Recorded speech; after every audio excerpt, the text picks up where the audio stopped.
Қарақшы жігіттің өкініші. Рүстем түнімен неше түрлі түс көріп ұйықтай алмай дөңбекшумен болды. Қасындағы әйелі Ғалия пысылдап ұйқы құшағында жатыр. Үй ішінде аласұрып жатқан Рүстем ғана. Осындайда адамның басына не келмейді, ойдың шеті жоқ-ау. Рүстем ауылда өскен.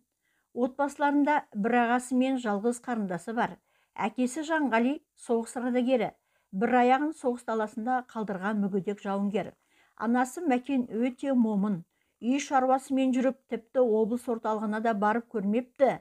Таң атқаннан кеш батқанша үй шаруасымен қолы босамайтын. Сиыр сауып, от жағып, нан салып, одан қалса мүгедек әкесіне күтім жасаумен күнін батыратын еді. Әкесі кітап оқығанды жақсы көруші еді.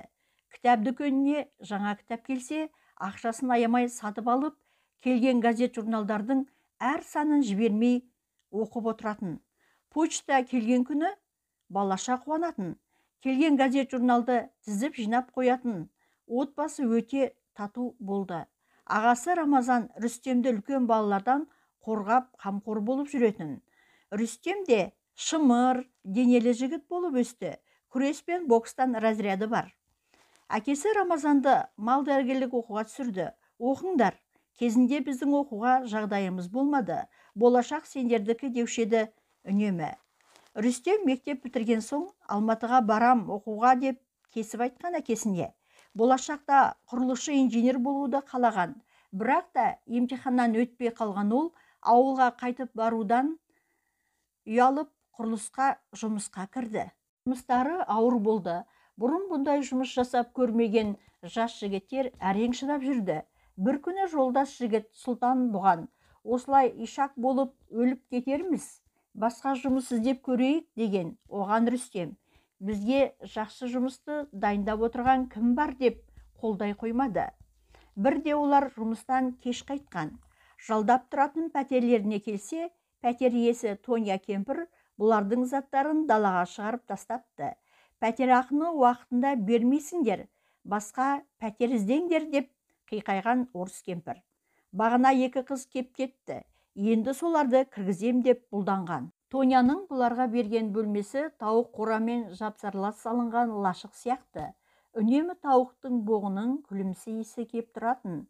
Енді соны да бұлдай қалыпты баба Тонялары. Ол кезде Алматыда прописка деген бір керемет бар. Яғни пропискаң болмаса, күнің иттен жаман. Қазақтың көбі осындай басқа ұлттардың пәтерін жалдап өмір сүретін. Сол кезде кейбір айтқыштарың Алматы орыстың баспанасы, ұйғырдың асханасы, қазақтың астанасы деп мақалдайтын. Тек осындай қиындықты көрген біреу айтқан-ау. Енді кеш батқанда қайда бараларын білмеген жігіттер саяхат қайдасың деп тартып кеткен. Саяхат автобекетіне келіп, енді көздері іліне бергенде бір капитан бүйірлерінен түртіп оятқан: предъявите ваши документы, здесь вам не гостиница деген әлгі дікіңдеп. Сол түнді Сұлтан мен Рүстем парктегі талдың түбінде өткізді. Ертеңінде қайдағы жұмыс, қолдарындағы жүктерін сүйретіп, жетім бұрышқа келіп пәтер іздеуге кіріскен. Бұл жерде де пәтер берушілер ылғи басқа ұлттар. Бұларға қарап бастарын шайқап, алмаймыз дейді. Тура бірімен келісіп алғандай. Қойшы, өлдім талдым дегенде қастарына бір ұзын қара жігіт жақындап: жігіттер, пәтер ақысын кешіктірмей бересіңдер. Бөтен адамдарды пәтерге әкелмейсіңдер. Жарықты тек түнде жағасыңдар деп талапты үйіп тастаған. Ол Рүстемдерді қаланың шетінде құлайын деп тұрған тоқал тамға алып келген. Қуанып кеткен екі жігіт хан сарайына келгендей болған. Әлгі жігіт өзін тасқын деп таныстырған еді. Шаршап, шалдығып екеуі құрылысқа келсе, бастықтары: неге жоғалып кеттіңдер? Мен басқа жұмысшы алып қойдым деп жолатпаған. Сонымен салдары суға кетіп, жаңадан жалдаған пәтерлеріне келіп шаршап құлаған еді олар. Ұйқыдан оянғанда екеуінің қарны аш қасқырдай ұлып тұрған болатын. Қалталарындағы қалған тиындарын жинап, бір бөлке нан мен жұмыртқа сатып алып, жан шақырғандай болды. Енді жұмыс іздеу керек деген екеуі талай жерге барды. Беретін айлықтары өте аз. Бірақ таң атсы күн батсы еңбек етесіңдер деген еді. Олар оған келіспеді. Солай екеуі жұмыс таппай қиналған. Ауылдарына қайтуға елден, ата-аналарынан ұялып, бастары қатты. Бір күні кешке айғайлаған шуды естіп, Рүстем мен Сұлтан есік алдына атып шықты. Квартиранттардың мазасын алып жүрген осы көшенің атаманы Валерка екен. Өстіп қорқытып ақша жинайтын әдеті бар көрінеді. Яғни осы көшенің атаманына салық төлеуге тиіс екен квартиранттар. Қасында 4-5 жандайшаптары да бар. Рүстем, қой братан, елдің шырқын алма, олар қайдағы ақшаларын береді десе қоймаған. Аузына келген боқтық сөздерді қарша боратқан. Ыза болған Рүстем оны тура құлақ шекеден бір ұрып құлатқан. Валерка ирелеңдеп барып жерге гүрсеткен. Қасындағы достары Валеркаға да қарамай зыта жөнелген еді. Батырға да жан керек демей ме? Мына қазақ жігіттің соққысына шыдай алмас олар. Квартиранттар болса алғыстарын айтып риза болған. Содан кейін Валерка бұл көшемен жүрмейтін болды. Пәтер иесі тасқын бірде Рүстемге: братан, өткенде әгі Валерканы қатырыпсың, сондай слимтерге сол керек деп бұны арқасынан қағып қойды. Сезіп жүрмін, жұмыстан қиналып жүрсіңдер. Сендерге бір жұмысты ұсынам. Қалай қарайсың, бауырым? Ақшадан тарлық көрмейсіңдер. Тек ауызға ие болсаңдар болды. Керек адамдармен өзім таныстырам деп еді. Мың ойланып, мың толғанып Рүстем еріксіз келіскен. Тасқын оларды оңаша қала сыртына апарып корольмен таныстырған. Король дегені бойы 2 метр, еңгезердей орыс екен. Рүстемді бірден ұнатты. Оның шымыр денесіне ұзақ қарап тұрып, настоящий богатырь деп сүйсінгенін жасыра алмай. Кейіннен тасқынның түсіндіргені, бұлардың тобы үлкен жолдарға, Ресей, Қытай, Ресей жақтан зат тиеп келе жатқан, немесе бара жатқан жүк машина, фураларды тазалаумен, яғни тонаумен айналысатын көрінеді. Тек ешкімді өлтірмейді. Кейде бай бизнесмендерден жайлап культурны түрде ақша сындыру.